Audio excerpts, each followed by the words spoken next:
This conference will now be recorded. So as mentioned, this is the first workshop we are planning from Emergy. This is how to build an excellent career in embedded system and IoT. Okay. This is a workshop one. We have planned 3 workshops. All of you might have been aware. Anyways, I'll brief it in a few minutes. And my name is Jay Kumar. My full name is Jay Kumar Balasubramanian. I'm one of the core team members in Emergy. I'll also introduce myself in detail shortly. Okay. And I'm part of Emerging Information Technologies, and I'm hosting this conference from Bangalore.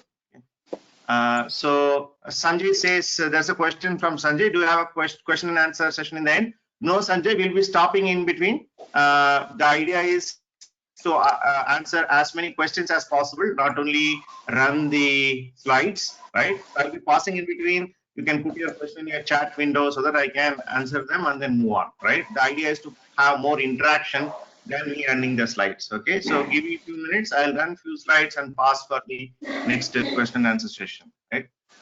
So I just would like to quickly brief about our company. So our company is established in 2003. We are based out of Bangalore. We are about a 17-year-old company. We are about 50 plus people, right? And we have 2 major focus areas. Our main focus is in the education and training programs, where we offer various training programs for entry-level engineers, where our training programs will enable them to get into their first job, especially in core areas like embedded systems and Internet of Things or IoT. And we also do training programs for working professionals and corporate organization for upskilling based training programs. Right. We also take up project work depending on our bandwidth. We have been working in a lot of projects in the areas of embedded systems and IoT. Have already delivered products and solutions in this area. Right. And we are a set of people who have work experience in companies like HP, Samsung, Huawei, and GE. So we bring a lot of experience to the table, and we are really passionate about what we are doing. Okay? That's what our difference is all about. And many of you would have heard about Skill India. So we are a training partner with Skill India. All our training programs are affiliated by Skill India. Thereby, we closely work with government officials in order to, empower the youth of this country. Right. About myself, basically, I am an engineer like all of you. I graduated in computer science engineering from National Institute of Technology, NIT Warangal, way back in 2001. And after that, I've been working in different companies. I started with a startup called Ishoni Networks. And after that, I moved on to HP and Huawei. I worked in various domains like consumer networking, printers, telecom. I led teams there by delivering the real-time products and solutions, mainly in the embedded systems area, and also some piece of work we have done in part of the cloud computing as well, right? And during my 12 plus years of corporate experience and about 7 years of experience in Emergy, I've been working in all phases of product development, right from concept to launch. That way, I have both the business level understanding and also the technical level understanding of product development. Played a various role in my career as a technical leader, project program manager, embedded Linux group manager, etc. And I'm really passionate about skill building and contributing to industry academia gap because as our company Emergy, I also personally aligned and believe in the fact that by giving the right skill set, anybody can become successful. So that's what is our goal is all about, right? And I've been very passionate in sharing our knowledge with a broader audience. We typically keep going to many conferences. In fact, this initiative also, given the current coronavirus situation, we would like to see how we can actually go and share our knowledge and our expertise with the external world. With that initiative only, we started this particular conference also, right? So with this profile, let us go ahead and get into the topics today. Okay. So what are we going to do? As you know, there have been 3 workshops that is planned. The first workshop that we are planning today, that is W1. So this workshop's main goal is to understand the embedded system and IoT industry in broader sense. and how, as a fresh engineer, you can have your career here, right? What are the career possibilities that exist in this particular core industry? That's going to be today's focus. And once we deliver this particular workshop, so the natural or the logical next question you will have is, right, how well I will be able to write my resume, right, so that it becomes a very impressive document for my potential employees.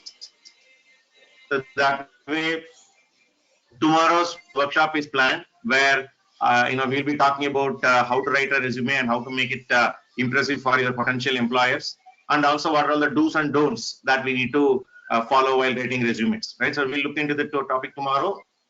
And Monday, we'll be having a workshop on showing you the real nitty-gritties, right? When you talk about IoT, there are a lot of pieces that come together to make it work, right from sensors to all the way up to artificial intelligence or machine learning based solutions. So we'll be demonstrating them in a quick way, how various pieces work, so that you get a complete understanding of this particular technology. So we'll be doing that.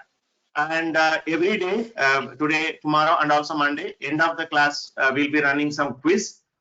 So today's quiz I have already planned. So we'll be announcing some winners tomorrow morning and before we start tomorrow's workshop. And every day we'll be asking some question, and we'll also be providing you people with a certification depending on how well you do. Okay, so that also will give you a motivation, to basically equip yourself with knowledge and gain benefit in your career, right? So that's the agenda for various workshops that we have planned for the next 3 days, right? Okay, so that's the overall plan. And let us talk about the current situation, right? Most of you are sitting in different parts of the country, right? So may take a minute and request the participant to type the places from where you are attending. Can you type your native place where you are sitting currently and attending this conference, just to get a view? We say Ajay from Hyderabad, Kuldeep, Ahmedabad, Indore, Mysore, Chennai, Calicut, Belagavi, Gujarat. Wow, Nagpur, Bangalore, Mangalore, Kasaragod, Hospet, Andhra Pradesh, Kolkata. Wow, Tenali. Okay, wow. Thanks a lot, guys. Thanks for your overwhelming response. So you're all sitting at your home, right? Every day looking into the news and getting the toll of how many people got affected and how many are basically casualties that are happening, right? It is quite a difficult situation, and we are all locked up. On top of it, there are a lot of questions that are running in your mind, right? So what are the questions that are running in your mind as of now? Let me put some of them in the screen, right? The first question that may be running in your mind is, we are getting into a recession. What about my future, right? I'm a 2019 or 18 pass out, or even, I may be passing out shortly in 2020. I don't have much idea about your era pass out, but your concern is, the every other industry they're talking about, we are getting into a recession, right?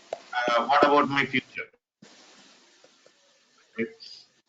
The second question is, there are too many job losses. Even at senior level, we are hearing about companies are cutting jobs, or even they're slashing their salaries. Whereas I'm a fresher, I don't have any experience. What do I do about that, right? And you're worried, your parents are obviously worried, right? And other major question all of us have in mind, including myself, is when this corona issue is going to end, right? So definitely this is something which running in your mind, right? Okay. And on the positive side, while for example, some of the things are not in your control, some of the other thing that you may be running in your mind is, what can I do in the current situation, right? Okay. And who can help me? And I need some kind of a help or support, right? So this is something, maybe, a permutation combination of questions that are running in your mind, right? So we, from Immersive side, we very well understand this particular challenge because, majority of you are graduated and you already have your degree, right? And you may not have the necessary skill to get into employment, and that is what creating all these queries and doubts in your mind, right? Okay, so it is very natural to have these questions in your mind. There is absolutely nothing wrong about it, right? Okay, it's quite natural, right? But let me give some kind of basically perspective here. Please note, this particular scenario is very unique. The world has never seen such a scenario in the past, like what the scale in which we are going through.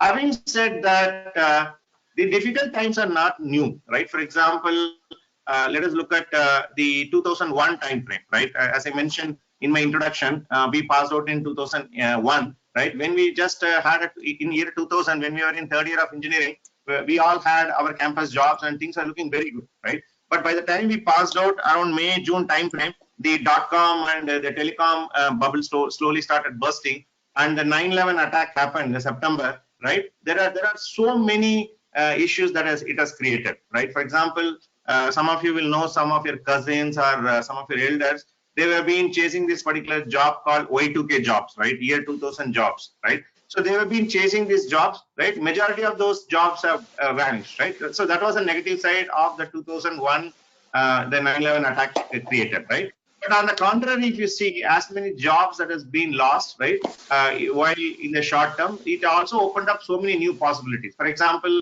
the Y2K job introduced more job in terms of your cloud computing, right? That was a wave that people started riding, post 2001 kind of time frame, right? And similarly, if you look at the 2008 time frame, right, the Lehman Brothers meltdown has happened, where a lot of low-end manual jobs, especially in finance industry, banking industry, those type of jobs were lost, but it also equally created more jobs in form of your digitization, automation, etc., right? So what I'm trying to say is that every 7 to 8 years, the recessions, at least the past two recessions, which I personally gone through and have seen in close quarters, is that every time there is a challenge, every time there are certain job losses, okay, it is also going to create something new, one. And second part that we also need to understand, that's a key message that we wanted to drive here is, right, the domains like embedded systems or IoT, which we are talking about, they are not a low-end job, right? They are not a job which anybody and everybody is able to do, right? Okay, so which means to say these type of high technology jobs are going to remain.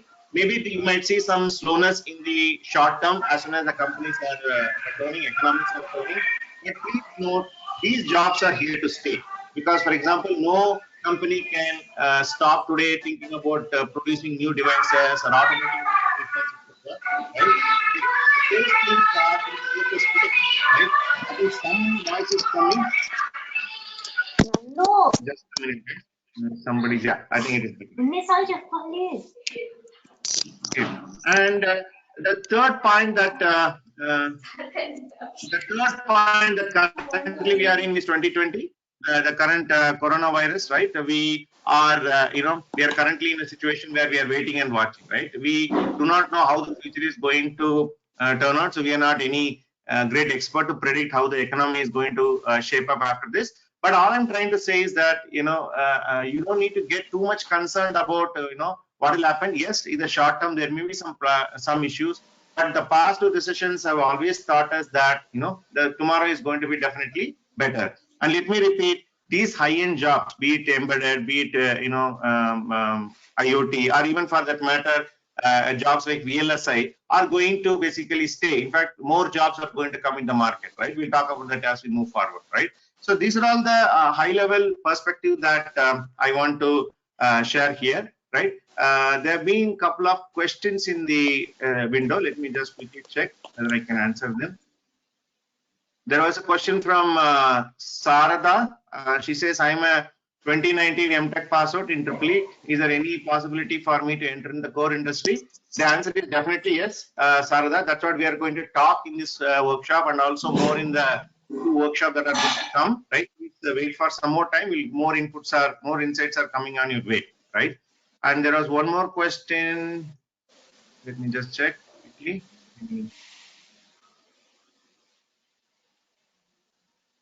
Yeah, I think that was a major question.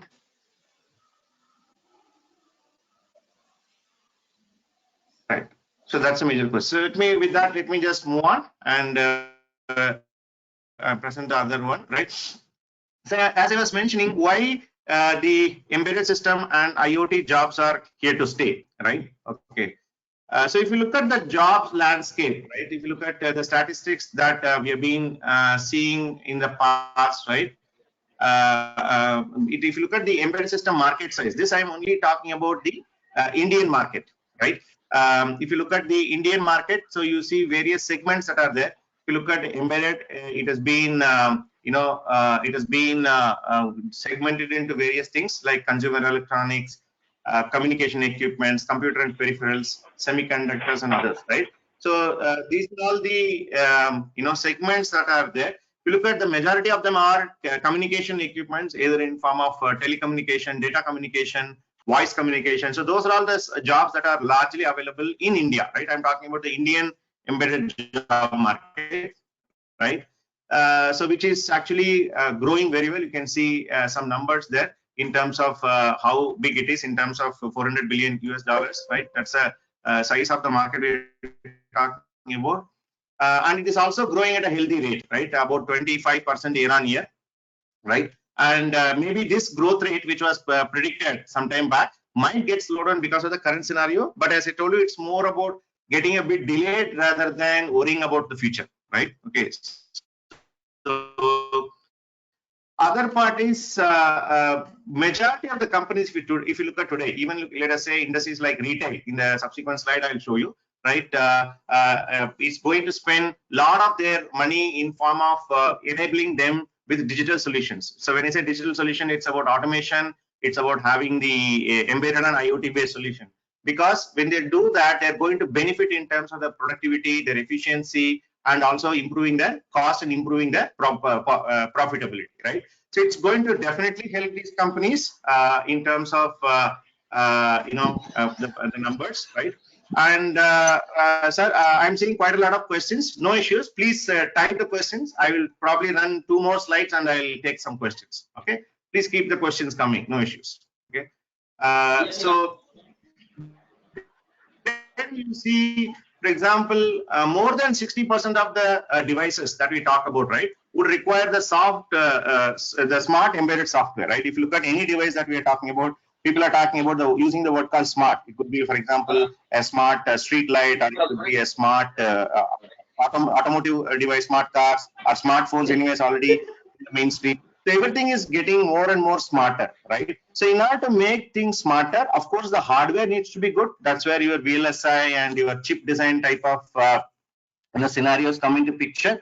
But equally important thing is also about how well your software is becoming smarter, right? Today, if you see, everything is software powered. The more smarter or more better software that you have, it will drive those hardware in a much better way, right? So more and more jobs are getting opened up in the software side, I would say.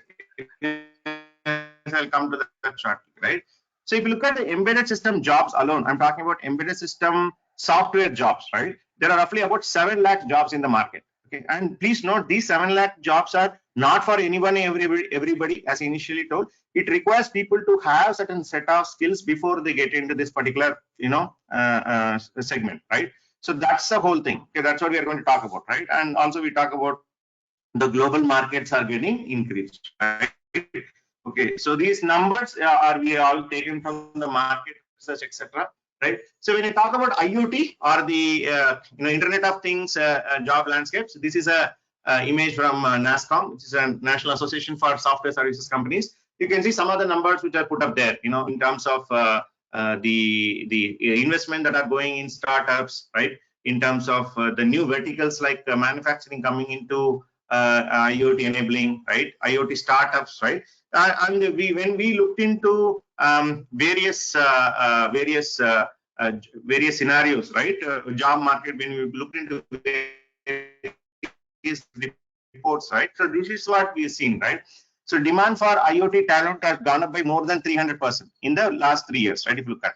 And also we have been in touch with a lot of IoT companies, whether it is a startup, whether it is a mid-sized company or a big company. One common problem all they have is they have openings, but they're not able to fill those openings, right? Because as you know, today, thanks to the fact that there are a lot of engineers are getting graduated in India. We have about 15 lakh engineers passing out every year.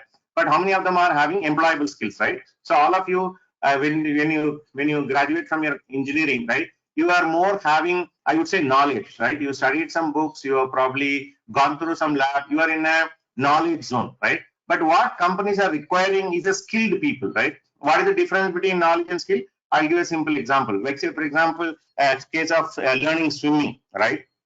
Okay, so if every day you come and read some book about swimming or watch some videos about swimming, it's not going to help, right? You really learn swimming when you get into the water, right? In the same way, these jobs can be obtained by people who have the skill, not only having knowledge. I know majority of you have a very good knowledge. You all have very good grades in your engineering. You got good marks in various course subjects. There's no issue about that. But the issue is when you're converting yourself from the knowledge domain from the to the skill domain is where the major challenge is lying today, right? Okay, so that's a challenge we are trying to solve. And as we talk about embedded or IoT, you think of any domain, you talk about retail, right? Smart retail, it's there. Environment, you talk about industry. If you talk about IoT, there is a industrial IoT is a separate topic by itself, right? Smart cities, we're all aware, even right from countries like India to all the way up to various places. There are a lot of smart city solutions are there, which requires a lot of IoT and monitoring based solutions. Education, right? Today, if you look at education is getting empowered like anything thanks to technology, and more. For example, if you want to explain a concept using a small device from a home, that is nothing but an embedded or an IoT based solution, right? Okay. So similarly, we talk about automotive, right? In fact, your cars have gone through more changes than your mobile phone, right? Your car is getting more and more smarter, and we are more moving towards the electric world, which is all about more electronics, more hardware coming into automotive, thereby enabling you to build more solutions or smarter solutions based on embedded IoT. Similar with power, we talk about healthcare, right? From wearable devices which can predict your health scenario, or even for that matter, as we talk today, people are talking about innovating more devices with respect to coming up with innovative way to manufacture ventilators, etc. Right? So healthcare offers a lot of opportunities for embedded and IoT domains. Right? Same applies with logistics, smart home, agriculture, right? You name any domain today, it has been already touched by embedded IoT based solution. Right? Okay, so you don't need to just worry about whether these jobs cannot vanish overnight, right? Any device want to build, any company want to build some solution, they need skilled engineers, and it is going to be a long-term commitment. For example, it is not a job where, for example, let us think about somebody goes and does the document verification, right? For a credit card issuing purpose, right? Earlier it was a manual person. Now what companies are doing, there are credit card companies do is they are asked to upload the document online, right? So those type of jobs will go. But for example, building a smart device or a smart city solution, you cannot easily replace by software. So all I'm trying to do is, in summary so far, right, 2 points I would like to summarize. One, okay, yes, the current situation is very, very challenging, but the past recession, 2 recessions from 2001 and 8 is teaching us that things are going to get better once we come out of recession. That is point number 1.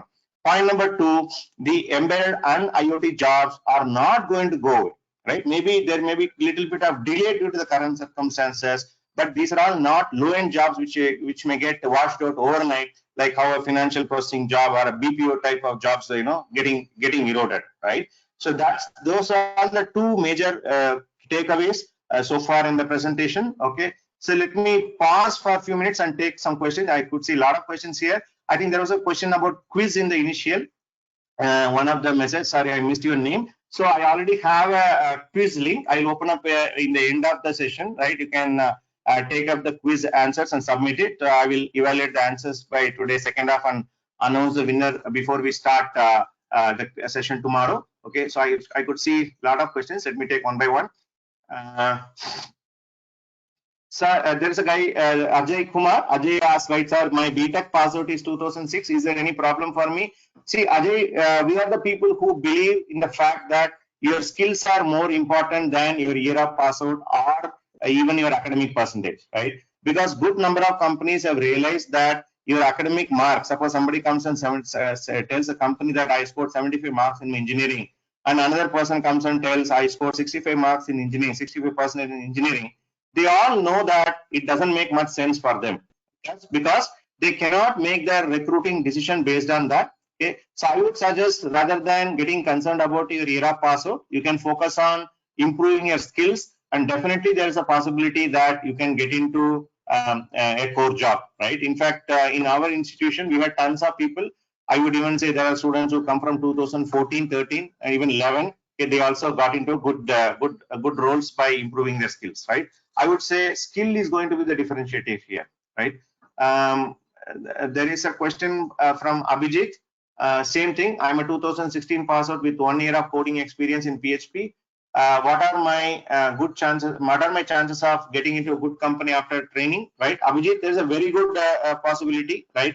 For example, we recently even changed our placement policy where, for any era pass out, people get placement opportunities up to 1 year after the course completion. Let us say you do a 6 months course with us. By the end of the course, let us say onwards, up to 1 year, right? It's almost like 16 to 18 months window. You will get to apply continued placement support from us. You don't need to get concerned. Similar to the previous question that Ajay asked before. The answer remains the same. You focus on your skills, the job will come on your way. I guess you are planning to transition yourself from a PHP developer to an embedded developer, right? And Kuldeep asked, sir, I am an EC student. I don't know the language except C language. Can I build my career in embedded?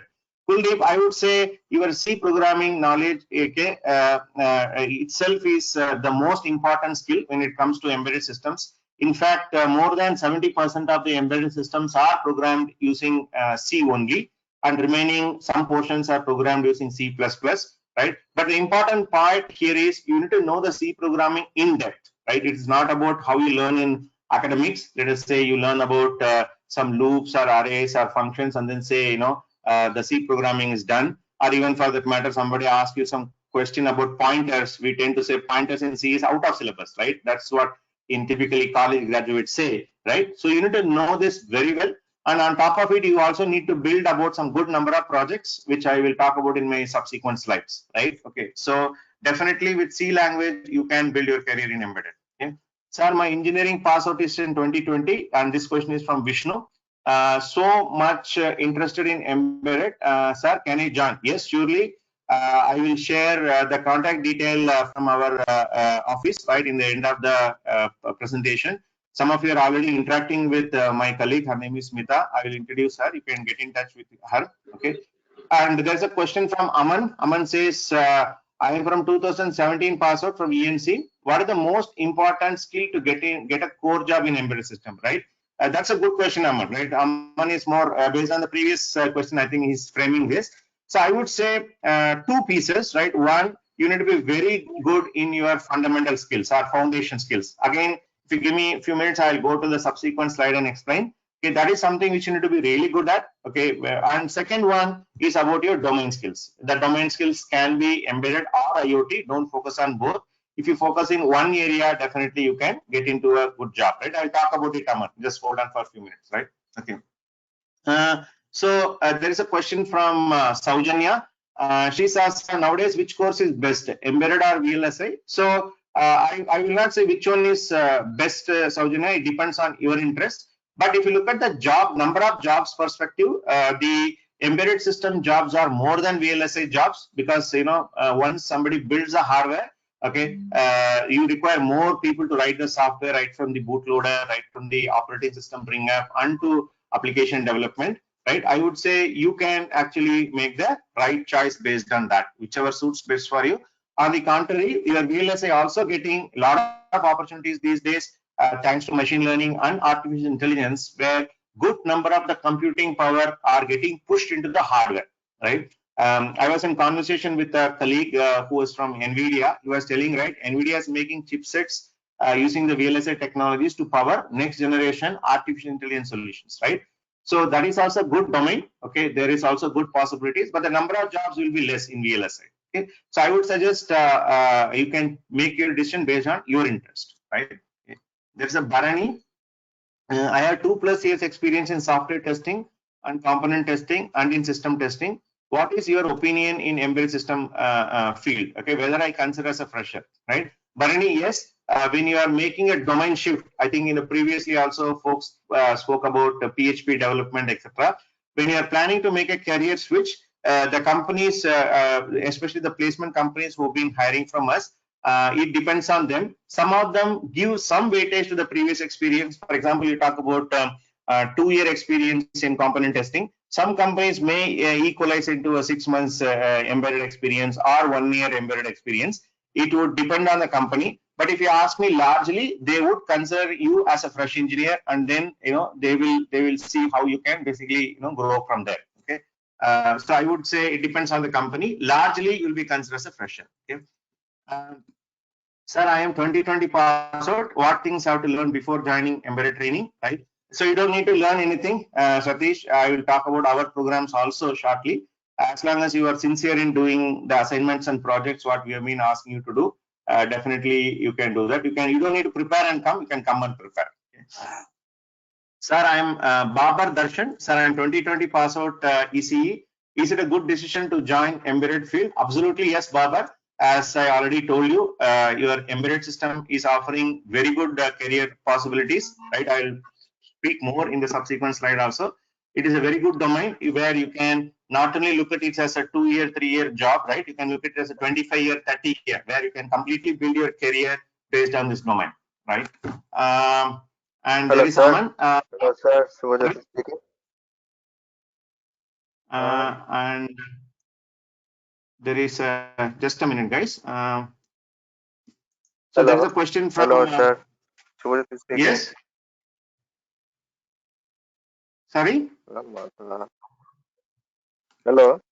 Subhajyoti Dhar speaking. Yes. Hello. Yeah. I am Subhajyoti Dhar speaking from Odisha. Yeah. I am Subhajyoti Dhar speaking from Odisha. Yeah. I want to tell that I have completed my MTech in. Yes. Yeah, Subhajyoti, I would request you type in the chat, right? It's hard for me to answer in the live because the speed may be an issue. Please type it in the chat window, okay? Yes, I am hearing. I am hearing, listening. Clearly, it is listening. It can be heard. I will answer. There are a lot of questions lined up. I'm going one by one. Yes, I have one question is there. Question that I have completed my MTech. I have completed my MTech in 2019. In power electronics and drive. Okay. Can I get any electrical related job? No, we are talking about embedded and IoT jobs here. Your electrical jobs may not come under our domain, right? You can target embedded jobs. I'll talk about. Give me a few minutes. I'll cover in the next slides. Okay. I have also completed BTech in electrical electronics. Some part I have studied that. Subhajyoti, please type it in the question in the window. I will take it up. Okay. Let me just go. There are a lot of people waiting in the question.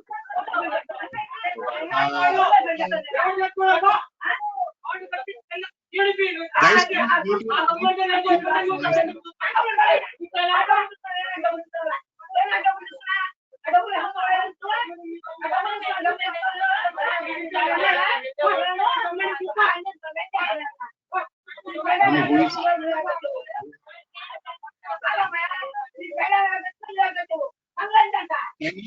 guys, I don't know who is this. Some noise is coming. Yeah, I think it's better now. Okay. And let me just take some more questions. I think I finished. Okay. And Aman asked another question. How can I cover my experience? I'm working as a field engineer for a component distribution company, right? That is, he's doing a sales job and you want to come into the embedded job, right? The answer is similar, Aman, similar to how I answered the PHP or the other domain people. I don't think you need to cover it. Okay. You need to be very transparent. Don't try to show up. Sorry. Don't try to show up as if you've got an embedded experience.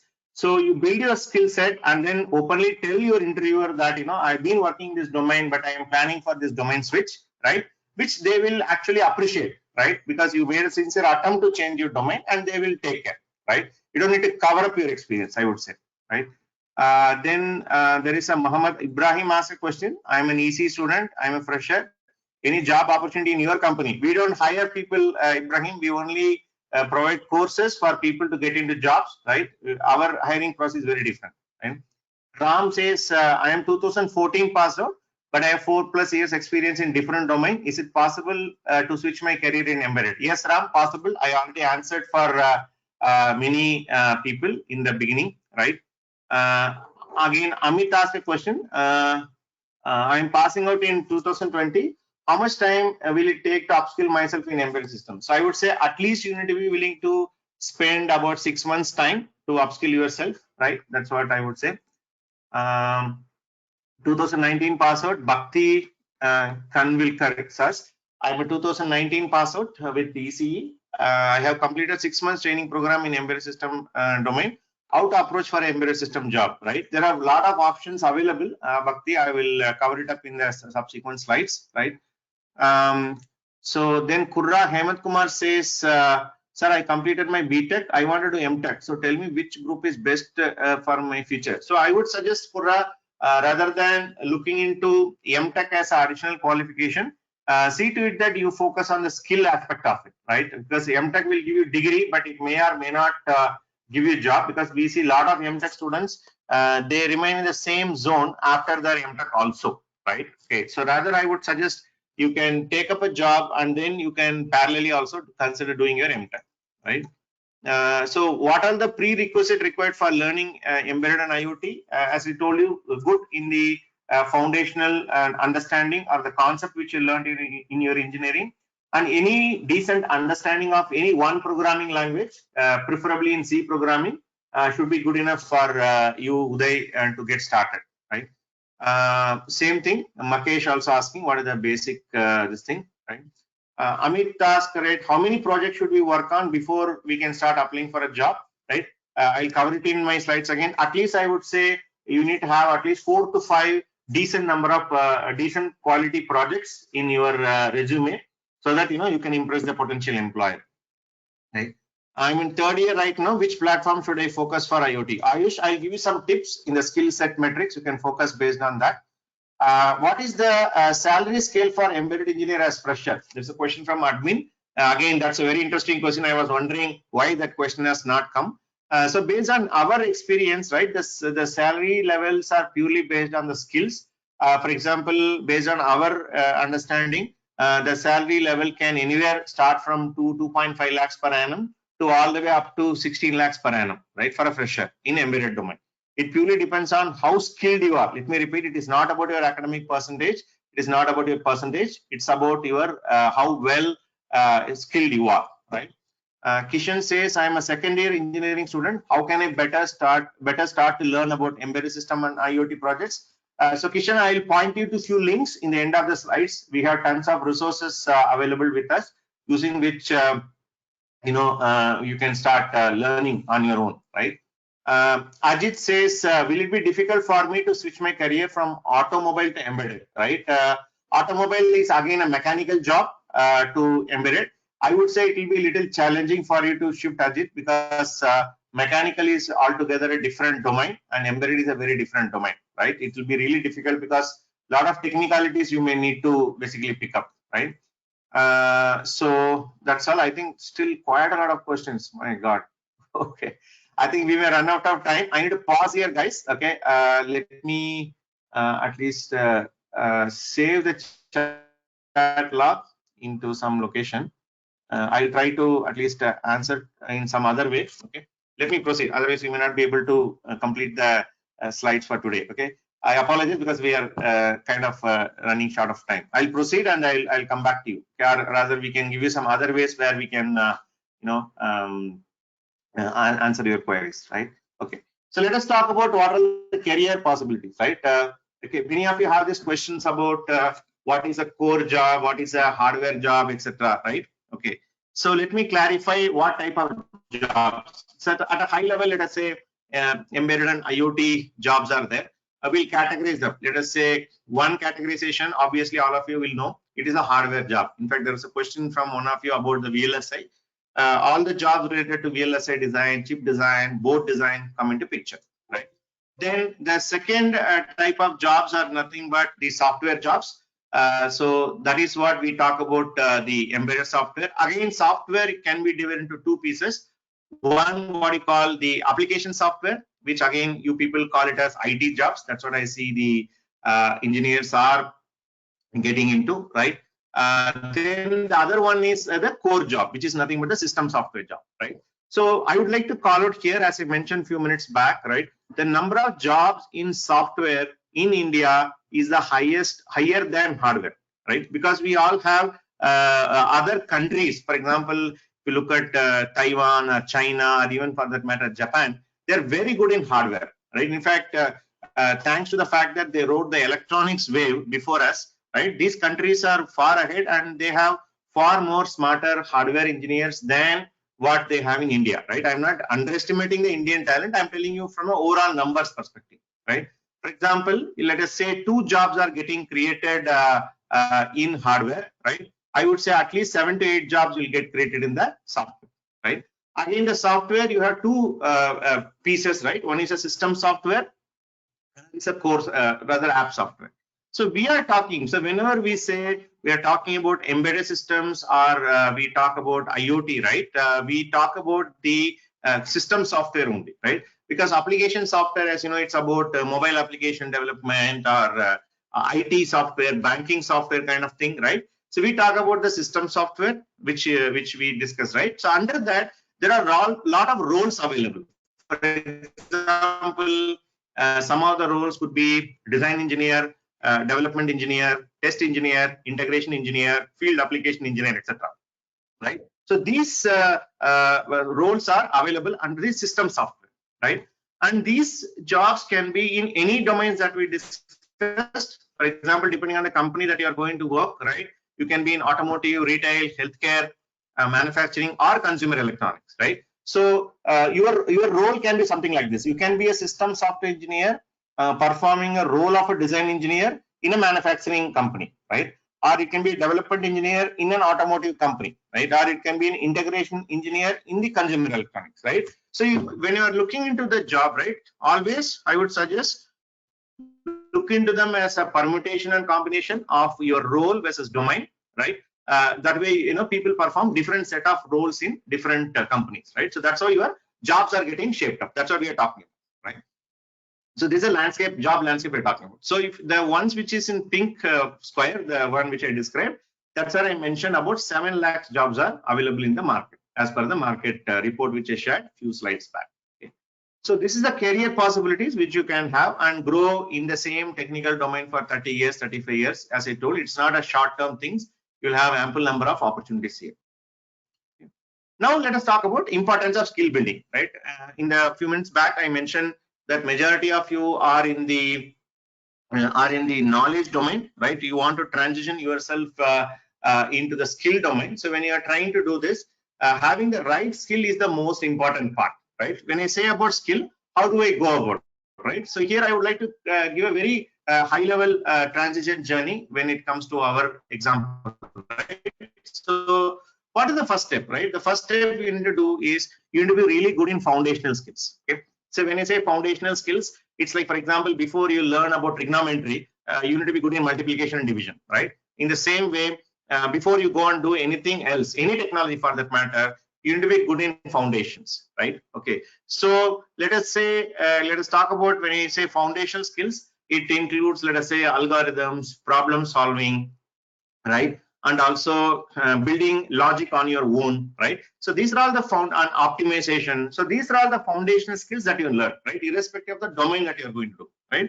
So then the second step come into picture where you build a domain skills. Again, here we are talking about 2 domains. One is the embedded system domain, and another one is the IoT domain. You can choose any domain and then build a domain specific skills.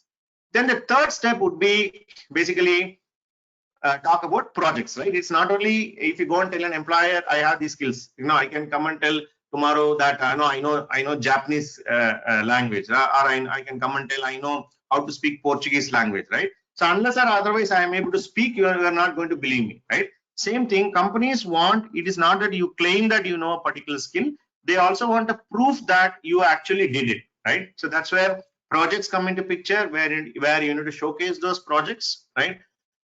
And finally, once you do all these things, that's where you transition yourself into a complete engineer, right? So this is a transition, step 1 to step 4, how you can become, right?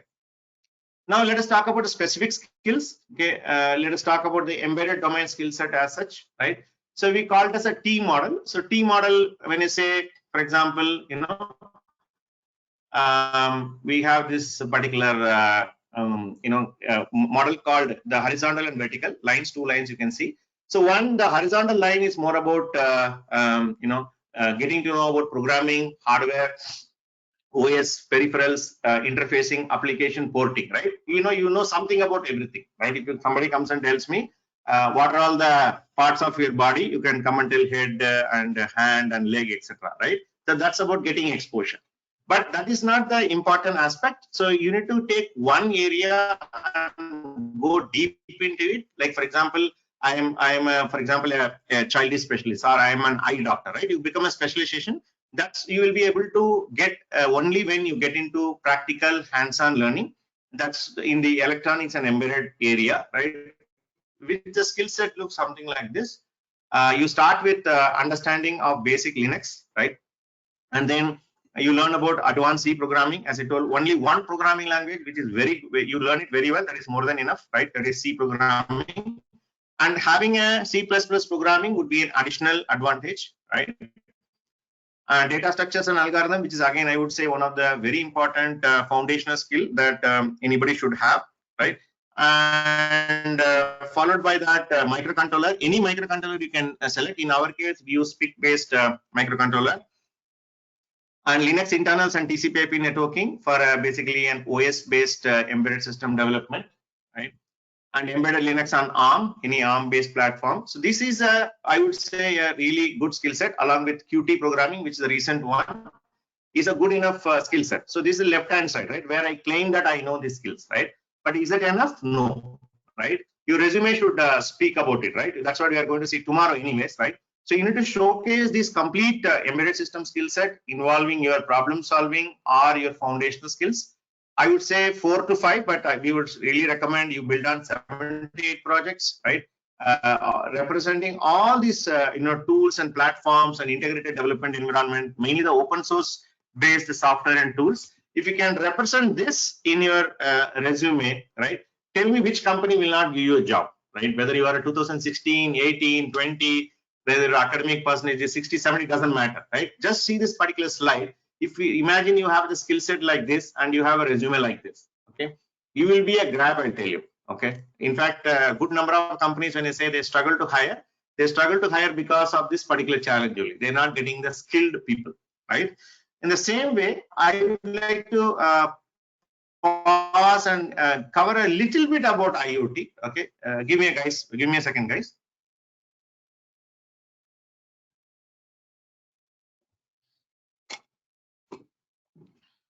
So when I say IoT, again, it's a very interesting topic. It's been talked about in almost all the conferences that we attend and almost all the media that we look at, right? Okay.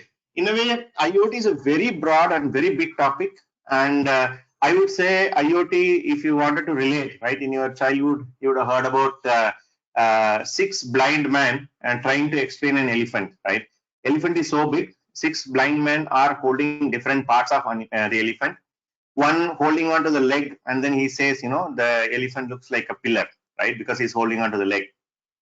Another guy holds onto the trunk of the elephant, and he says, elephant looks like a snake, right? Because he's holding onto the trunk.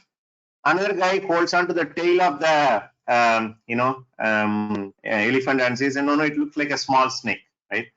And another person holds onto the ear and he says, no, it looks like a big mat, right? You know how big the elephant is.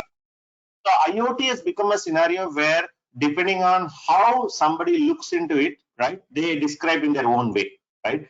And it's such a big phenomenon that you cannot become an expert in anything and everything. So let me explain one by one before we get into the skill set. When we talk about IoT, okay, we are talking about it starts with the first piece is the IoT device, or the sensor comes into picture, which gather information. Many of you know this. The first thing is device. Let us say a street light management system. You need to have a lot of these management devices which manage this, multiple street lights at different areas, right? And all these devices will eventually converge into what you call IoT gateway, which integrate all these things, and that's where the IoT gateway comes into picture.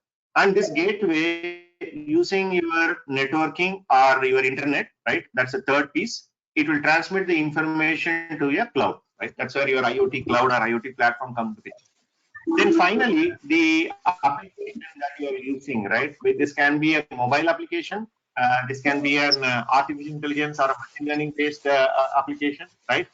Using that, you are able to get an insight. For example, the same street light management example, if you take a city planning or a town planning personnel will be looking into an application, and he will be looking at, like, for example, how the street lights are performing in different areas, right? Or how do I optimize the usage of electricity, etc. Right? So that's how. Now, first and foremost thing you need to understand is any individual cannot be expert in all the 5 pieces that I mentioned here, right? It will be literally impossible because every circle that I mentioned itself is a unique domain, right? So it depends on, as I told about the elephant story, it depends on how you look at it, right? If I say, for example, majority of you people are, that is electronics and electrical based students, right? Okay, how you look at it, you will look at it more from this particular perspective, right? Where you will be looking into more of a device or a gateway or a network to some extent, right? So this is where you need to build your skill set, right? Okay. On the contrary, if you are a computer science or a information science engineer, then you can build your skill set in the above segment. That is mainly the circle 4 and 5 is where you can build the expertise. So what we believe for a ECE or an electronics engineer, I would suggest you focus on circle 1 and 2 and 3 largely, and to some extent you get a basic idea about 4 and 5. That should be more than good enough for you to get into IoT job today. Okay, you don't need to worry about, sir, I'm an ECE engineer, should I learn about AI/ML? I saw there is a question here already. I'm sure I'm running out of questions here, right? There are so many questions are already piled up, right? This is a clear-cut understanding which I would like to give before even I go and talk about the skill set required for IoT, right? I hope this is clear. Now, with this understanding, let us see the skill set for IoT. Okay, from an electronic and ECE engineer's perspective, same way, let us take the same T model. You need to know about something about sensor, device, network, cloud application. You need to get an exposure. But the real hands-on you need to do in the electronics and embedded side. So what are those skill set for a full stack engineer, IoT engineer? You need to know about IoT architecture and setting up IoT workflows. C programming is anyways a bare minimum thing for a embedded or an IoT engineer. And instead of PIC controller, we may pick Arduino. Okay. Python is another important skill required for a full stack engineer because Python is very versatile and it is used in almost all the KP programming and even a larger extent in the website programming also. And IoT gateway programming using any hardware. So we take a hardware reference point of Raspberry Pi. And finally, some idea about the cloud infrastructure and performance and security, right? So these skill set should be focusing on, if you look at my previous slide, right, the skill set that I showed you, it mainly focuses on these 1, 2, and to some extent third circle, right? 4 and 5, there's a very less focus is there. Larger focus is on 1, 2, and 3. Okay? If you can do this, and also, as I told, it's not only about the skill, you need to represent it well in your resume by creating a, showcasing similar number of projects, similar number of skill set, IDE, open source, etc. Okay. So again, the question is, if you can demonstrate this, tell me which company cannot hire you, right? Okay. This is about the IoT skill set that we are talking about, okay, in the team model. Okay. So the question is, where do I start? So how do I get started? Okay, but before that, let me take few questions. I'm sure a lot of things are lined up, right? Let me at least take from the bottom up. Hema Sundar asked me, sir, any test will be conducted to join in this embedded and IoT courses? Hema, I would say for a scholarship purpose, yes, we do conduct some tests, right? You can get in touch with my colleague. She will be able to share more information, right? Ajay asks, how was the growth in embedded systems? I would say the embedded system growth has been pretty good, Ajay. Okay, it is not something comes overnight and it has got a lot of so-called glamour around it and it vanishes, right? Many technologies you see, people learn and then there'll be a lot of charm around it and overnight it will vanish. It is not like that, right? It has been there for at least, as per my knowledge, at least 40 to 50 years it is there and it is here to stay. Okay. So which field pay more salary in embedded? Is it embedded software or embedded hardware? So Kuldeep, I would say embedded hardware pays any day higher, especially the VLSI design and chip design kind of jobs. Okay, pay higher than the software. Okay, because the jobs are very specialized jobs and the number of jobs are relatively less. But embedded software pays relatively lesser than the hardware, but still number of jobs are available. I think I already answered the question. The choice is yours. Admin asked, do you have a class on weekends? Yes, we do have. You can get in touch with my colleague, right? Haji Wali, what is the duration? Ramya asked. Ramya, it's a 6 months duration for both the courses. I saw some institute have mentioned advanced embedded system and automotive embedded system. Both are same or different? What is the difference? Haji Wali, I would say this automotive or an advanced, these things are more of a I would say marketing gimmick, right? Because as I already told you in my one of the slides, your automotive is a very specific segment, right? You can get into that specific area only after you gain at least 2 to 3 years of experience, right? To start with, as long as you have the foundational skills and the domain specific skills, you know, that should be good enough. So you don't need to get too much excited about whether it is automotive or telecommunication or a consumer electronics, which you can decide at least after 2 to 3 years you start working, right? As of now, I would say focus on foundation and the core skills and try to get into jobs. Okay. Other question is Saurabh, sir, I have done BTech in mechanical engineering. After that, I have 1 year experience in PLC. Is that field good, or should I switch to IoT? Sir, my passion is IoT. I had done training in robotics automation. Yes, Saurabh, that would help you in terms of getting an initial lead into the embedded and IoT. Yes, you can give it. Definitely, you should give it a try. Okay. As long as you can build a skill set as I shown in the slides, previous 2 slides, you should be able to get a job there. Okay. Sunkam Bhavyashri, sir, is embedded systems course good for girls? Oh, Bhavya, okay, definitely good. You don't need to worry whether it's a boy or a girl. For everybody, it's very good. Okay, you don't need to worry about whether it's good for you. You're not going to do any, a difficult job there. Definitely, embedded systems are good for girls. A lot of our students are girl students, in fact, right? Kuldeep again says, is embedded and VLSI are opposite to each other? No, Kuldeep, I will not say like that, because I would say your VLSI comes before the embedded software. So consider your VLSI design is like your body, right? And your embedded is like your life or your oxygen, right? Okay. So without body, you cannot do, only oxygen will not help, or vice versa. So the VLSI engineers will design the chipset, and after which it comes to the embedded system software for the software development. I would say without hardware there is no software, without software there is no hardware, right? They both coexist. I would like to say like this, right?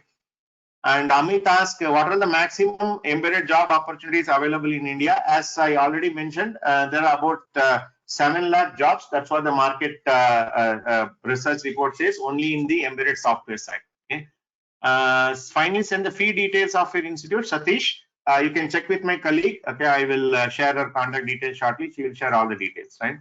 Which field is chosen for an ECE fresher? Is it embedded or IoT? So Ramya, I would put like this, right? Even though we say it is an IoT, okay, I already called out in my previous slide, we are very much targeting the jobs in the embedded system industry only, right? Okay.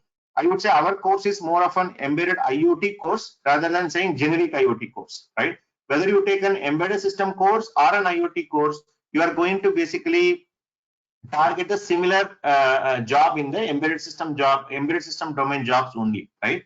On the contrary, I would also say having additional skill set like Python, right, or even for that matter your IoT architecture and other skill set will put you a little bit ahead in the competition compared to your core embedded system skills, right? I would put like this, but as I told you, it purely depends on how well you are able to do your foundational skills and your domain skills and also demonstrate your projects, right? Okay. Is there any internship for BE students? Babu, I don't know what you mean by internship. You can reach out to us. We'll clarify. It's a very high level question. Okay. So after workshop, how to get certificates? So Narsimlu, I will shoot out the questions now in another couple of slides I have. After that, I will open up the quiz. So we'll see your quiz and we'll also see your attendance on all the 3 workshops. So finally, we'll be sharing the certificate after the 3 workshop. We'll be sharing you in form of soft copy, right? How do I, there is a Shuvajyoti there. He says, sir, how do I rectify fear related to C program? It's like asking me, sir, I wanted to learn swimming. How do I avoid my fear with respect to water, right? Shuvajyoti, I would like to say, get into water first, right? Okay. I would say practice, practice, and practice. Okay. That's the only thing you can do to rectify your fear. Because in colleges, we tend to by heart the programs and vomit in your lab exams and get good marks, right? That's not the way real world works. You to really spend good amount of time. For example, just to give a mathematics for C programming itself, our program runs somewhere about 45 days. 45 days about into at least 5 hours per day. About 250 hours you have to spend to get good number of a hands-on thing come out of your fear, right? Thank you, sir. Rectify problem. Kuldeep says, okay. So Ronak says, what about students how are not living in Bangalore and currently studying, right? So Ronak, we should be rolling out our online courses. In fact, we already started doing our virtual classes for our students, right? You can get in touch with my colleague about the people who are, especially we understand now, some of you may wanted to do our course, but you may not be able to even come out of your houses, right? That's a scenario for all of us, right? So please get in touch with my colleague. She will help you, right? Amit says, do you support students in developing projects? How many areas should we cover? Yes, we do support. In every module, we expect people to do at least 1 to 2 projects. So that's when put together in that resume, we saw about 7 to 8 projects. Overall, it will add up. So we will support you. We'll guide you to do the project. And please know, this is not like a college project, right? Where you pay the money in a project center. The project center fellow gives you the source code, and then you put in your college PPT and you got marks. That's not the way we work here, right? We will give you a requirement document. You are supposed to code, right? The work should be done by you so that you really gain that particular skill set, right? So what is the difference between IoT and embedded in technical terms? Bhargav is asking, Bhargav Sai. As I told you, Bhargav, IoT is a much broader term, right? Embedded is a part of it. As we showed you 5 circles there. The technologies which are coming in circle 1, 2, and 3 is what I showed in my skill set also, right? So that is what part of the embedded, and IoT I would say is a superset of embedded. It consists of even artificial intelligence, machine learning, cloud computing, distributed database, right? Mobile application development. It can any technology that you think it comes under IoT, right? Embedded is part of it. I would say a good part of it is done by embedded, right? And our focus is on the embedded IoT aspect rather than the cloud or the application aspects, right? Ramya again asked, these courses are online or offline, sir? As I told Ramya, we have no choice. We already shifted to online, right? Details you can get it from a colleague. Okay. Sir, Sumkam Bhavyasri is asking, sir, can you please explain difference between embedded software and embedded hardware, right? There is nothing called embedded hardware, Bhavya, right? It's only hardware and software, right? Your hardware is required for any device, be it a phone, be it a switch, or be it what do you say, an industrial control equipment. Hardware is there, right? That is what typically done by a BLSI or a chip design engineer, followed by a board design engineer. So board and chipsets are ready with you, right? That is your hardware, right? On top of that hardware, how do you write software? That is embedded software, right? Hardware is separate, software is separate. Okay, there is no difference between. As I already told you, your hardware is like your body, and your software is like your life or oxygen in it, right? Okay. How many minimum hours should we work per day on an average? Aman is asking to gain an expertise. I would say minimum you need to spend about 5 to 6 hours per day to transition yourself from knowledge to a skill domain, because things take time to build, guys, right? As I told you, it's very easy to by heart and get marks in exam, but getting a practical skills is not easy, right? You need to really put your effort. So I would put minimum 5 to 6 hours per day, right? And Abhijit is asking, sir, do we get written commitment, etc., for getting interviews after 1 year? Would MNCs care about year of passing and year of gaps, right? See, Abhijit, yes, we do written commitment in your admission form, okay. But I would say any company today, right? Even we work with companies like Qualcomm, even we work with companies like NXP, right? Okay. As I already told you, let me repeat, right? More than your era pass out, more than your academics, your skills matter, right? Okay. As long as you are able to demonstrate skills, as long as you are able to put up the necessary skills and project in your resume, okay, definitely you can get a good amount of entry into any company. That could be an MNC, that could be a mid-size, that could be a big company. And I would also put something like this, right? Straight away, you may not want to straight away get into a big company and start, right? So many students even get into a small company or mid-size company, and after 3 years, they make a jump, right? You name any company, we have people there, right? So I would say, rather than thinking about whether companies would consider, the answer I already told you, yes, right? Companies only consider the skill sets, nothing else, right? It's up to you, I would say. Okay. Again, Bhargav Sai is asking, sir, will the 6 months course teach us from the basic standards? Of course, yes. I already answered a question. You don't need to prepare anything and come. You come and prepare, right? That's the answer. Sir, Abhijit asking, tell us about career growth with designation and where we could see ourselves with 10 plus years of experience, right? Abhijit, that's a very good question. So let me go back a couple of slides and explain you. I told you some idea about the various roles and this thing various roles that we mentioned. Just give me a minute.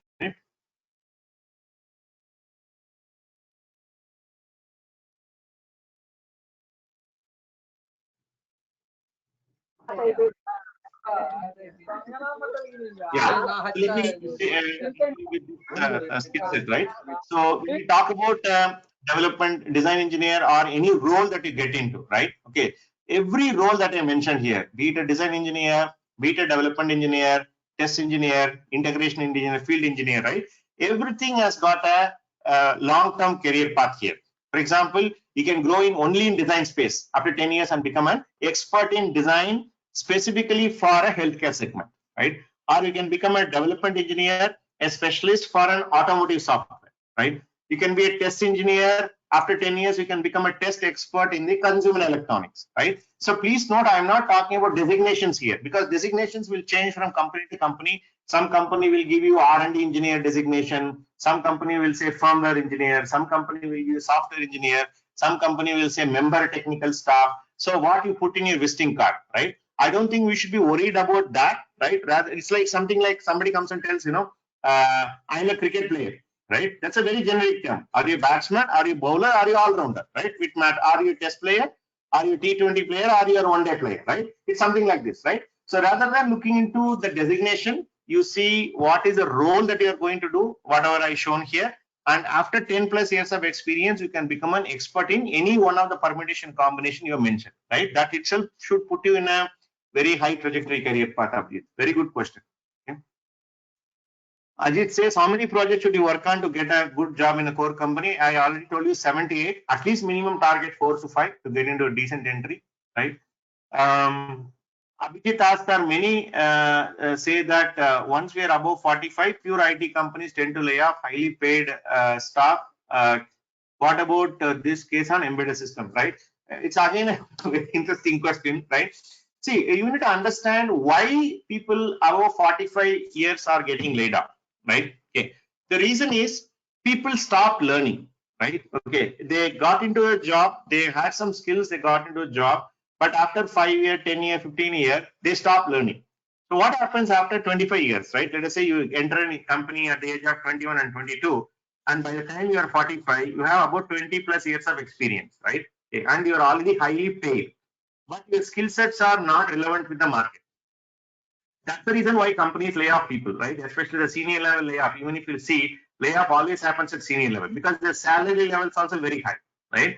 So that also gives a very interesting message to all of us that whether you are a fresher, whether you are a 2-year, 10-year, 20-year experienced personnel, learning is a continuous activity, right? You cannot say, I will not learn. I'll stop learning after some number of years of experience because experience itself will take me to greater heights. That's not going to work, right? So be a student always. I'll put like this, right? Okay. And then Narsimlu says, I want to join embedded systems course. How to join with you? Yeah, I will share my colleagues' details. You can do that. Okay. What are the fundamental skills, right? Uday, as I already told you, fundamental skills include your algorithms, right? Your problem solving skills, your basic electronic skills, and optimization skills. These are all foundational, right? This requires any job you choose. These are something which foundation. As I told an example, before you learn trigonometry, you need to know multiplication. It's something like that, right? Saujanya says, I'm already done 2 projects in IoT, but not major, but mini projects. Most my interesting project design. If you're interested, majorly gives practical projects. Yes, so that's what it is. Our projects are tuned so that when you do those projects, you get into jobs, because we see college projects majorly you would have done based on the IEEE topics or what your professor has suggested, which may or may not have the job relevance when it comes to companies. So our projects or our curriculum is designed in such a way, whatever we do has got a clear-cut matching with what placement companies are expecting. So by doing that, definitely you can enhance your possibility of getting selected. Okay. Admin says, what is the average number in interview to get a first job? I don't know. I didn't get the question. Admin, you can be very clear. Admin says, do you send interviews in companies like NXP and Qualcomm? Of course, yes, right? Almost all the semiconductor companies, MNCs, mid-sized companies, startups, many companies hire from us. You can check our website and get to know what is happening recently with respect to placements. Okay. Shashank says, some people say that demand for embedded will be less in future. Is that true? No, Shashank, as I already told you, embedded system demand is here to stay. Okay. Think like this. Can you think, imagine a world without devices going forward, right? No, right? More and more devices are coming. Even a small layman, what he is performing his her job, her job, right? That is also going to get device enabled. So definitely more devices are going to come into the market, which means say what every device requires a hardware and software, right? Okay, I would say demand is going to only go more, right? Mahesh says, do Emergy provide 100% placement? Yes, we do support you with 100% placement. At the end of the day, we can only take you to the company and make you sit in the interview panel. Performance is your responsibility, Mahesh, right? Yeah. How to embed embedded C with PSpice, Shubhajyoti? I think that's a very specific question. I would like to take it offline. Sir, please explain advanced embedded system and only embedded systems. I don't know what you mean by that. As I already told you, things like automotive embedded system and advanced embedded system, these are all more of a terminologies. Okay, if you can think from a skills perspective, that would be better. Vrushab, right? Rohit, again, does Emergy provide 100% placement? Yes, we support you with 100%, right? What about language and communication skills? Okay, Asif, just hold this question. We'll answer this tomorrow, especially in interview. Interview facing, typically many people ask me this question of, sir, I'm not good in English, right? I can't speak a great English. So does it mean that I cannot get a job? The answer is no. Okay, with an average communication skills, you can get it. So then we also go ahead and redefine what exactly we mean by communication skills, right? Okay. So Asif, I think if you can ask me the same question tomorrow, I'll be able to clarify this better. Okay. Then Haji Ali is asking, what is the highest job role in embedded and how many years it will take to reach approximately? So highest job role, if you look at Haji, like primarily people who become like an architect, right?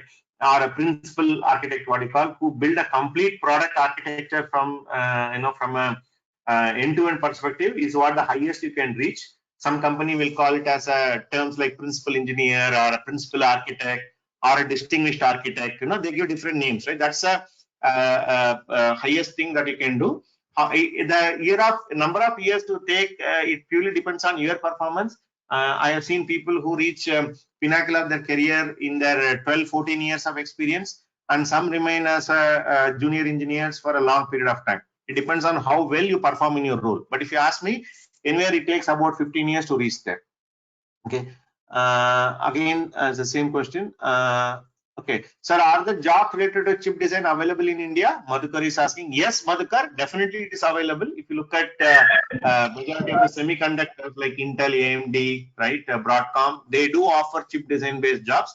They're available. But what I was referring to, the point in my slides was, those jobs are relatively lesser than the embedded system job. But definitely chip design jobs are available. Okay. How much cost for this course? Hema Sundari is asking, please contact my colleague. Okay. Okay. And Preetham asked, does embedded systems core work for job position in Airbus or Boeing in companies like aviation sector? Yes, of course, Preetham, right? If you look at the domains, I put it in my current slide now. I called out automotive, retail, healthcare, manufacturing, consumer electronics. Yes, There are much more domains more than that in terms of transportation, aviation, right?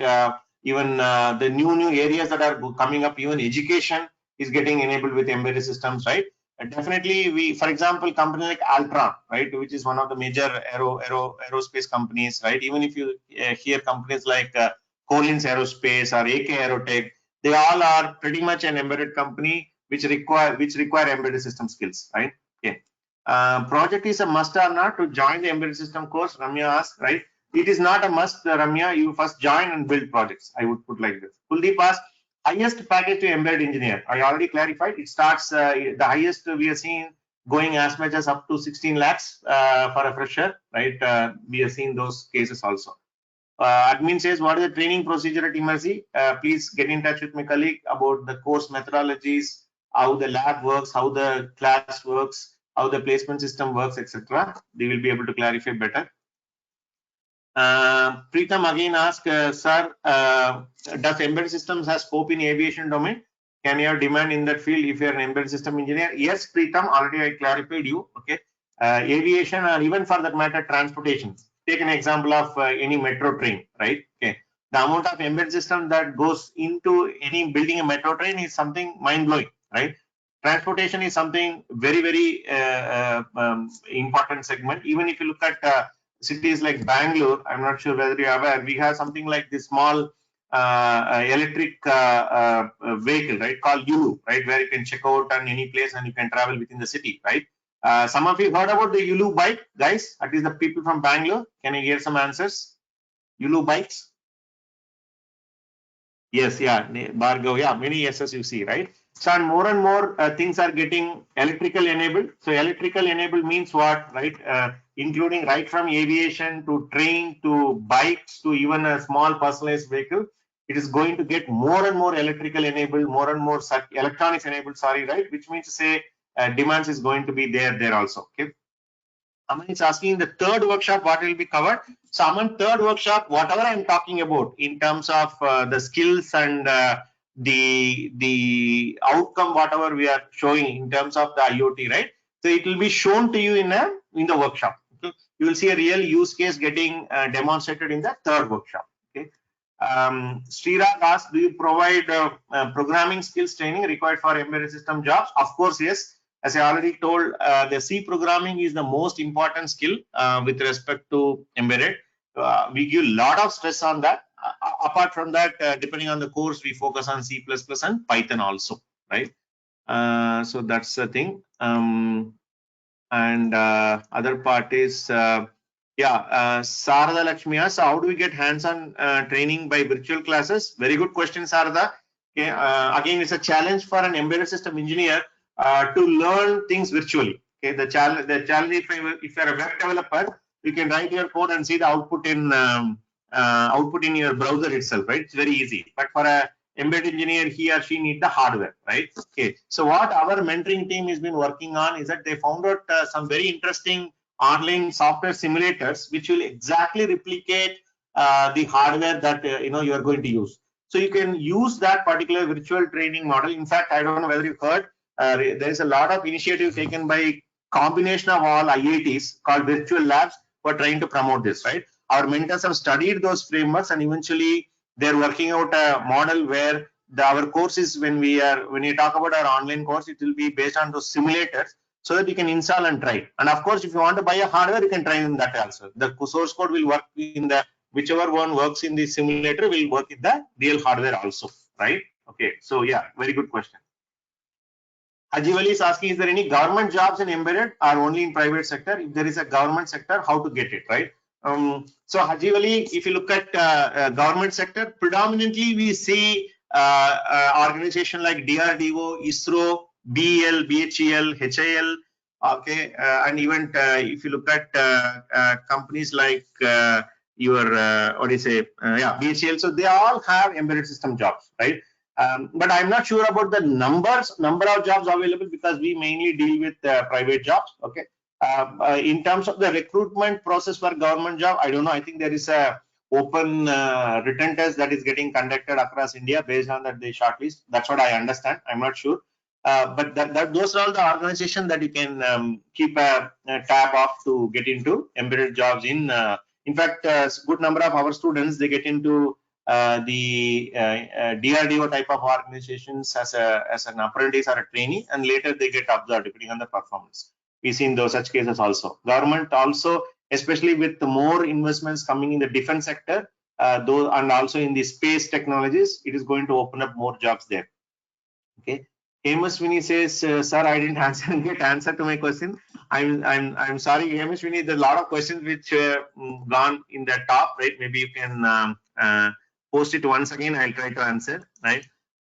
Kuldeep says, how can I improve my skill in embedded system in this lockdown? Very interesting question, Kuldeep. I'll point to some resources. As I told, I have very few slides left now. I'll show you some links which you can tap it and then you can learn during the lockdown. Okay? Sarada is again asking, sir, is self-learning possible? If yes, how to get placement opportunities, whether we want to join your institute and get a platform for placement, right? Self-learning is challenging, I would say, okay? Because when you do the practical, especially the embedded system programming, you may get stuck or you may have some doubts, etc. You can, of course, you can consume the classes. So now also we're consuming the content via the online model, right? Virtual model. But when you're doing the practical, you may need help. So that's where we have a mechanism where our mentors will intervene. You will be available online to seek your support. So when we talk about online learning, we are not only talking about class, we are talking about the labs also, so that you can take support for your lab assignments and projects, right, to build them, okay? Because it requires a lot of support. It's not something which I tell and you can start doing right away, right? You can understand the concept in the classroom, but when we go about doing that, you will face a lot of challenges. That's why we have this hybrid intervention model, right? Yeah, we have a model in place. What is the syllabus during the course in Emergy? As if it's already available in our website, you can just check the course URLs. If you still have questions, you can shoot to my colleague. Okay, you can do that. Okay. Okay. Yeah. Preetham again asked, similar to Haji Valley, about joining the PSUs. As you told, the organizations where job opportunities are available, right? You can check that. And recruitment process, we are not sure, because as I told, we primarily deal with the private sector companies. Hema Shwini says, how to start embedded system from first, right? As I told Hema, I will, Hamsa Vashini, sorry, okay. I will give you some links with which you can start, at least start trying out few things in Linux, start learning some of the stuff about C programming, etc. You can start with that. That should give you a head start. Amit says, which cities are hotspot for embedded system jobs? So you're talking about the coronavirus hotspot, right, these days. See, hotspot, if you talk about Bangalore, continue to be on the top, thanks to the fact that it has become the Silicon Valley of India. Having said that, we see a lot of new jobs are getting created in cities like Chennai and Hyderabad. We are seeing a lot of jobs created there also. Added to that, we have some of the other cities like NCR area, where we have few placement companies coming from. And interestingly, some of the second tier cities or tier 2 cities, for example, we have had some companies coming for recruitment from cities like Coimbatore or Indore, or even for that matter, Ahmedabad, right? They're all getting some companies. I won't say much. These cities also growing up when it comes to the job, this thing, right? And Sanjay says, it's a big question. Major area of interest for me is IoT. I worked on many projects and won many national level hackathons. It helped me a lot in interviews to get into industry, but none of the companies which I have been placed works on IoT. I have done nothing other than IoT in my engineering life. So all the knowledge which I have is not being used in my career and left as a hobby. Why it is like this?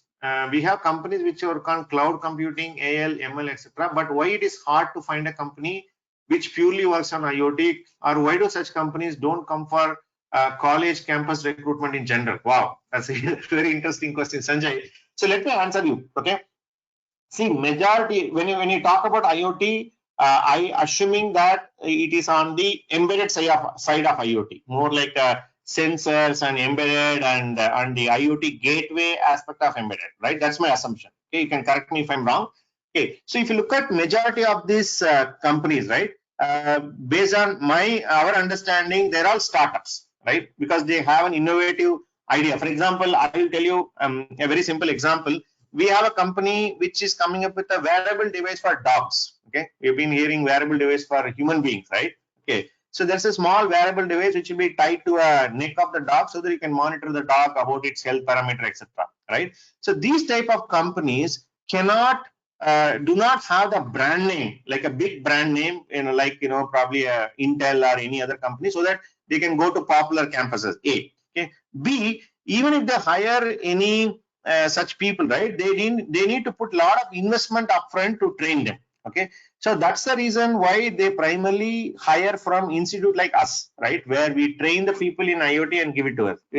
I can tell tons of companies, because there's a company called Sirena Technologies in Bangalore, which works on purely on a robotic IoT. They build right from, in fact, they have a manufacturing facility in Hosur, where they build the hardware also in Bangalore and software also in Bangalore right from the beginning. And these robots they build are getting deployed in education industry, right? So work is happening in embedded IoT side. Companies are hiring, but majority of them are in a startup mode, right?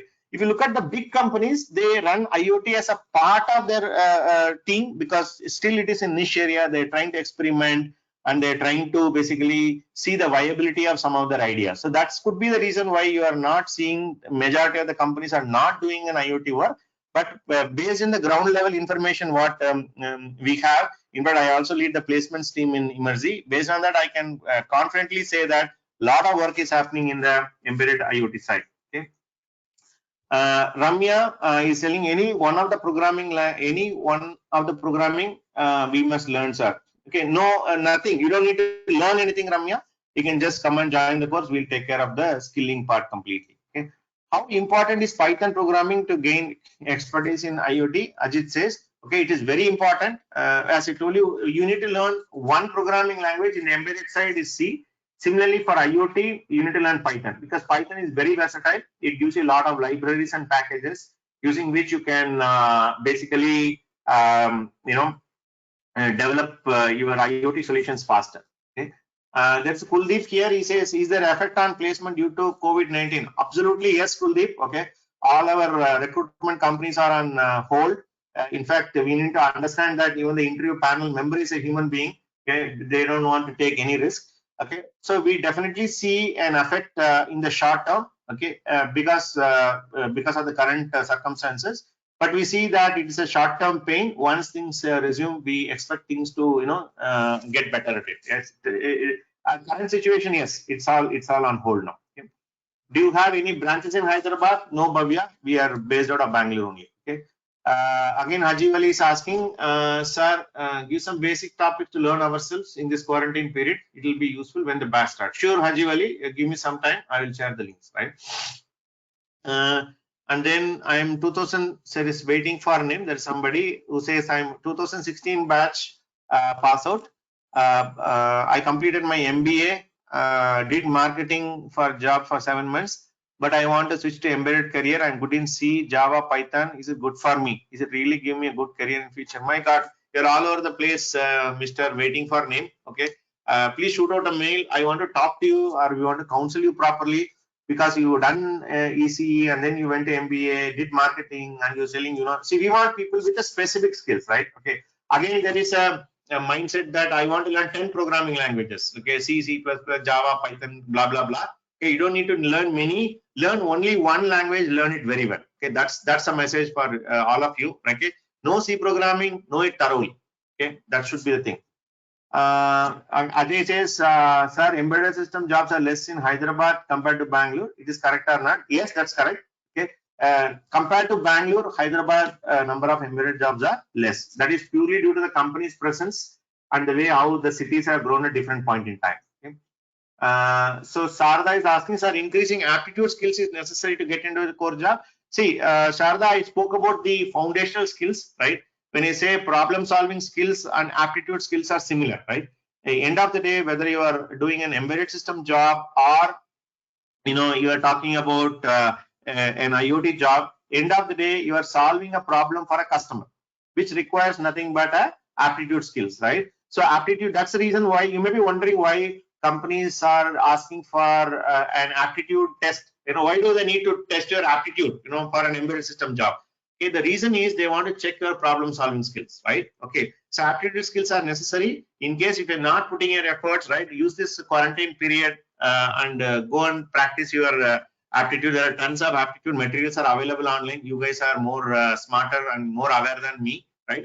Building your aptitude skills and your basic skills are very, very important. Okay, to get into any job, not only core job. Okay. Ajay, okay, only C language is good enough for interview.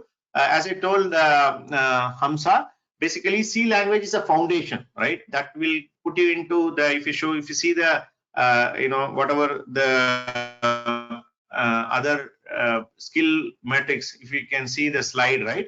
Okay, C language comes in the, basically the level 1, okay? With that, we should be able to get some head start, but I would say that you need to get better at all the 4 levels, right? Okay, it's like asking, sir, I know only multiplication, can I clear my 12th standard exam, right? No, multiplication skills are necessary, but you also need to know about calculation, trigonometry, same way, right?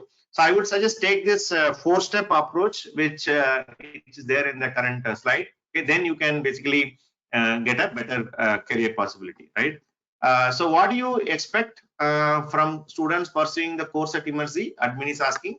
So I would say only one thing we expect is be sincere, okay? Attend all our class and labs, right? Okay, because some of them perform very well, some of them learn a little slowly, and some of them learn very, very slowly. That doesn't matter, okay? As long as you are spending the required amount of time, at least 5 to 6 hours a day in our institute, definitely, you can get. You don't need to know anything. You come and put the effort, and you will see phenomenal results, okay? Is the Yash Jain, is there any scholarship provided due to the financial problem like ISA agreement? I think when you say ISA, it's about income sharing agreement where you pay after the job. Okay, currently we don't have a policy like that, but we do have scholarships based on your academic and the scholarship test which we conduct. Okay, we do give some scholarships. I would request you to connect with my admin team. They will be the better people to answer. But we don't have an ISA model as of now. Okay. Embedded jobs are less in Chennai compared to Bangalore. Perumal, yes. Okay. Bangalore, I would say, if I put in number 1 spot, yeah, I would say Chennai and Hyderabad could be similar in the level 2, you can say. Okay. But I'm seeing a lot of work happening, good work happening in Chennai also. Companies like, for example, Data Patterns, American Megatrends, Value. There are good number of automotive, R&D, manufacturing companies. And they're all, doing a good work in Chennai. In the similar lines, I could see a lot of companies in Hyderabad also. But comparison, yes, compared to Bangalore, they're less. Okay? So at least please do share what we learned something in this COVID situation, and we learned some stuff for embedded system. Thanking you for, yeah, sure, Preetham, give me a few seconds. I will share you the slide.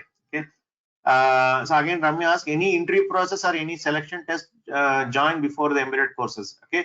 So Ramya, we do run some tests for the scholarship purpose. Okay. Other than that, for joining our course, there is no test as such, right? You can inquire with our team and join. Okay. Again, Aman asked, do you have any scholarship test before joining? Is it mandatory? It is not mandatory, Aman. Okay. A scholarship test is to get discounts in the fee. Okay. But to get an admission, if you are, whether you are interested in the scholarship or not, okay, that's a separate thing. You can come and take that admission directly. Okay. So many questions repeated. Just come back to presentation. See, Kuldeep, we need to be empathizing with all of others here. Okay, because when we ask people to ask so many questions, some of the questions are repetitive. Yes. Okay, but please have the situation in mind. Right, the current situation is very negative and very challenging, especially for fresh engineers, right? That's why even I am taking a lot of patience and time to answer. It's already 12:40, right? We are actually still spending time to ensure that you guys are going back with a positive mindset, right? Let us, have that particular empathy with all of us, right? Okay. So I think still questions are coming up. I will just pause here. I have very few slides. I will cover and come back. Okay. So we discuss this. I think maybe I'll have 2 more slides, then we will come back.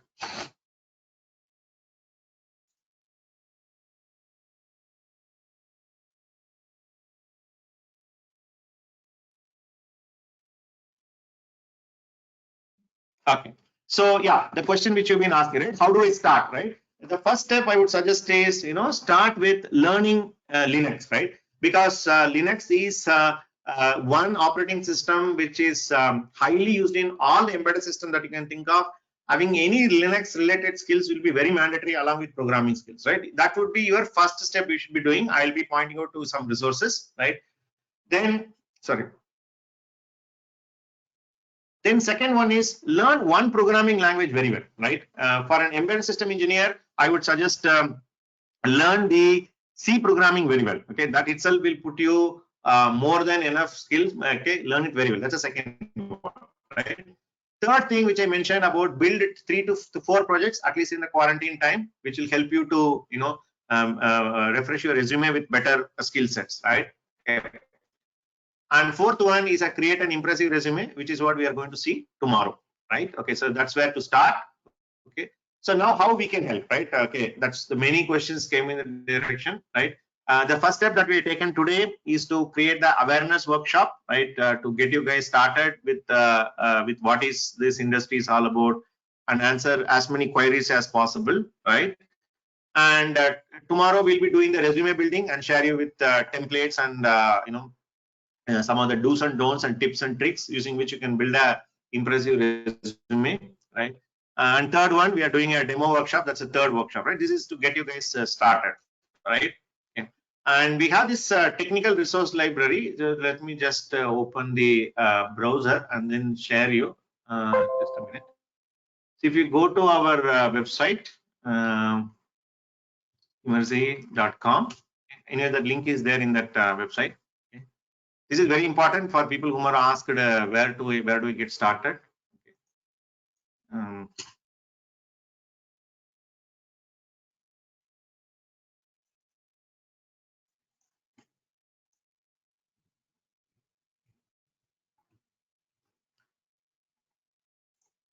Let me open that. Some delay here.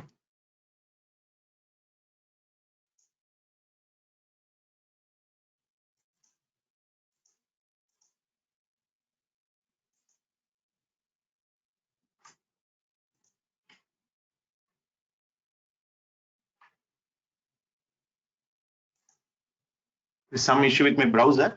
There's a link here in the presentation that I have given here. There's a technical resource library there. Okay, you can go to our website immerzi.com. Okay, and then you can click on that course materials. That's a link I want to show you. There is some issue with my browser.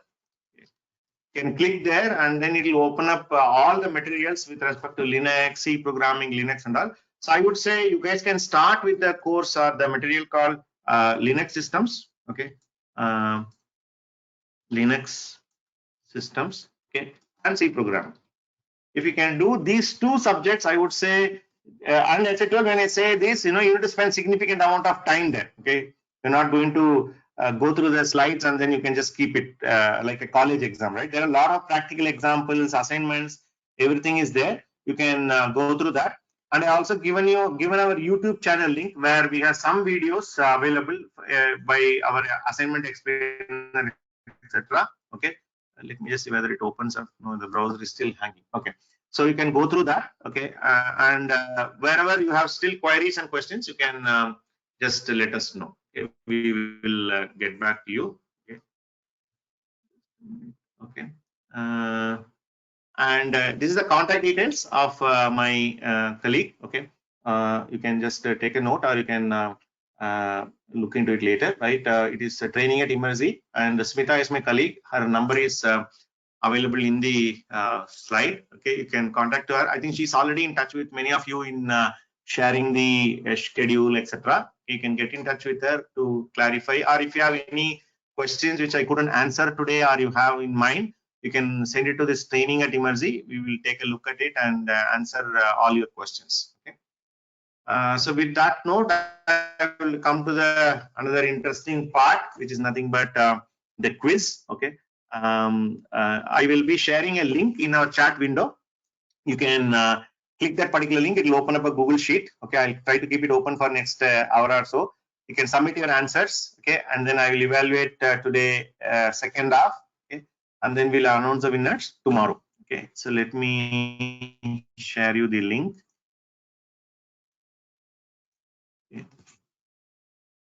The link is already there in the slide. Okay.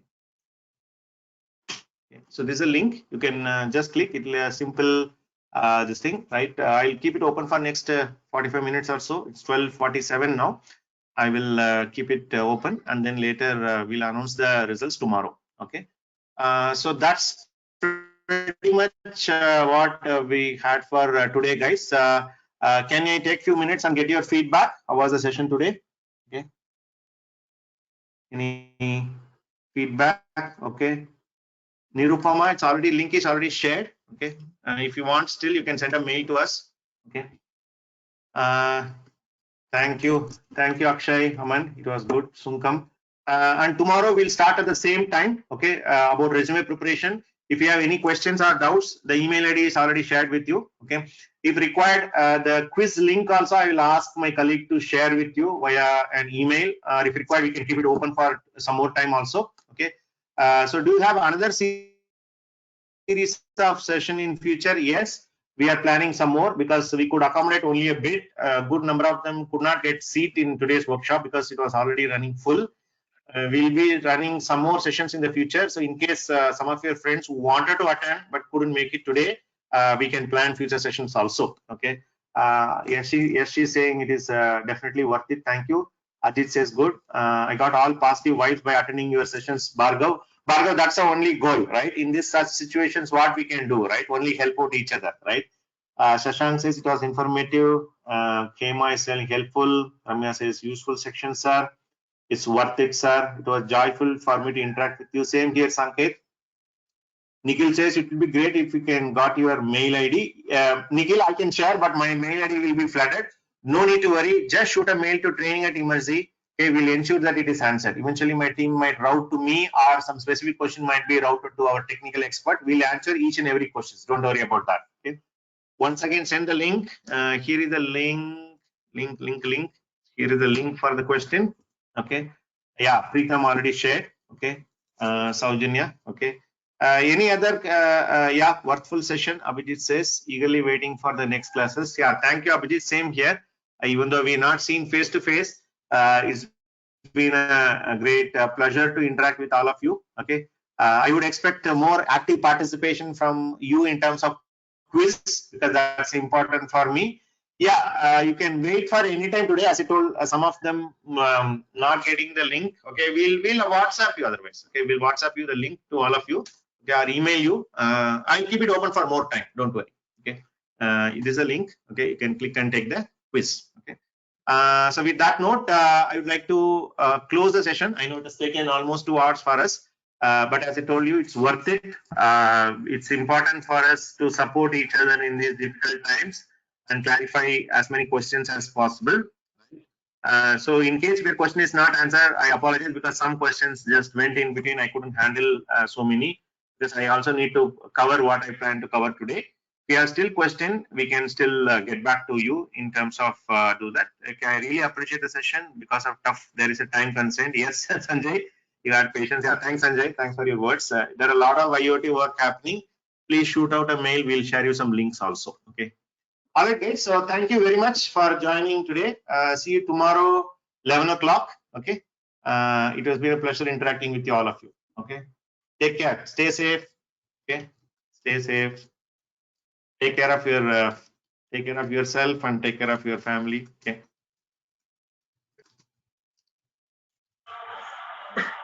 See you tomorrow. Same time, 11 a.m.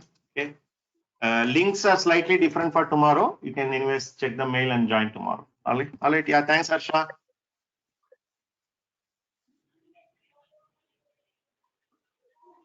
Okay. Yeah. Thanks, Harsha. Thanks, Hema Sundar.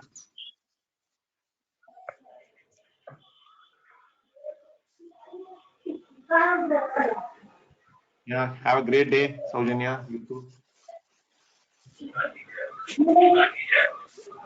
Yeah. Thanks, Ram. Thanks for attending.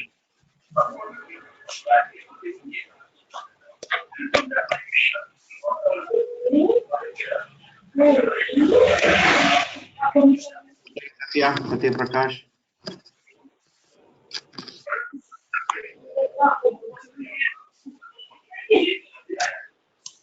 Terima kasih Pak.